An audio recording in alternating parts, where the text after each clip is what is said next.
exercise, but I want you to get the quality of the stuff. So just borrow. So the first drill we've just been doing, the onslaught drill, we've been doing the matchbox hook, cracking him right in the neck, rattle his brain, bring him into a single collar tie. And we're going to slam him with uppercuts to the body. Eventually, if he's not daft, he'll defend himself. That's fine, that's natural. What we're then going to do is change the angle and hit him to the jaw. Bang, bang, bang. If he covers his head, we'd go back to the body. Does that make sense?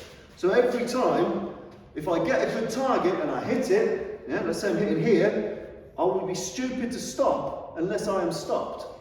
Soon as this is no longer viable, I extend him, bang, bang, bang. If he covers his head, bang, bang, bang. Covers his body, bang, bang. This makes sense. So it's constant bombardment of pain and trauma over and over again. And then I like to compare this to kicking a door in. Right, so beating someone up is like kicking a door in.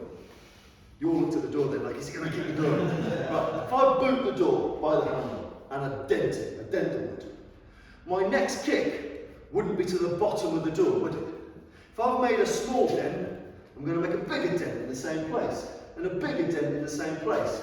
It's the same with humans. If I've gone through all this effort and gone crack and hit him with a really good body shot, and he's not defended it, bang, I'm going to do it again, because I'm causing more trauma to a specific area.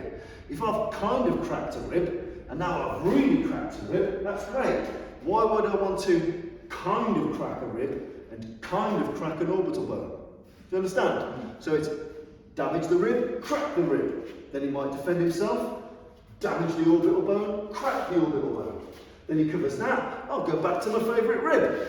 You know, it's about, the onslaughts are about destroying targets, about causing trauma. Right, so that's that onslaught drill. The next onslaught drill is going to be nice and simple. And I like this one for women's self-protection. And essentially it's this. It's an eye swipe. So again, it's making sure you've got tensile sensitivity in your hand. Don't have linguini fingers. Have strong hands. What we're going to do from our hands up is we're going to rake that across the eye. Yeah? And again, we're not swatting. It's not like a wasp at the cavalry. You really want to rake this into the eye. The human eye is strong. A bit like your bum, your eye's a sphincter muscle. It can go, it's really strong, right? So you need to be strong, really rake down that eye. Once I've done that, my body's then loaded to this edge of hand to the throat. Then what we're going to do, what I feel is the most successful of all the eye gouges. And if weaker people, or people that are less physical stature, learn one technique, I'd advise this. Once you've hit him there, you get them around the back of the head, like so. You drive the tip, not the pad, the tip of the thumb, into the eyeball. Bang! This, when you go for someone's eyes, they react like putting a cat in a bath. He will launch himself back. I need something behind his head and something going into his eyeball, and I'm going to drive that in until he's screaming and wiggling on the floor. And if he's not letting me go, I'm going to move on to the other eyeball. Right? It's pull and push. Yeah? It's really important. And I say, if you teach anyone any physical technique, if they can survive long enough to get something, grab a bit of hair, grab the back of the head, you don't need immense strength, you just need half a second of pull and push. Does this make sense? So the onslaught drill is range. I'm going to take up range. I've spotted the threat, I'm not going to wait for him to practically come at me. I'm going to take that and I'm going to claw right in his face like a cat. Yeah?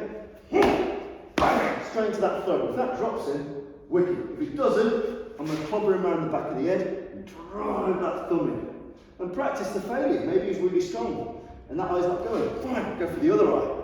This makes sense. As long as I've got something to stop his head going back, only takes a millisecond and we're done.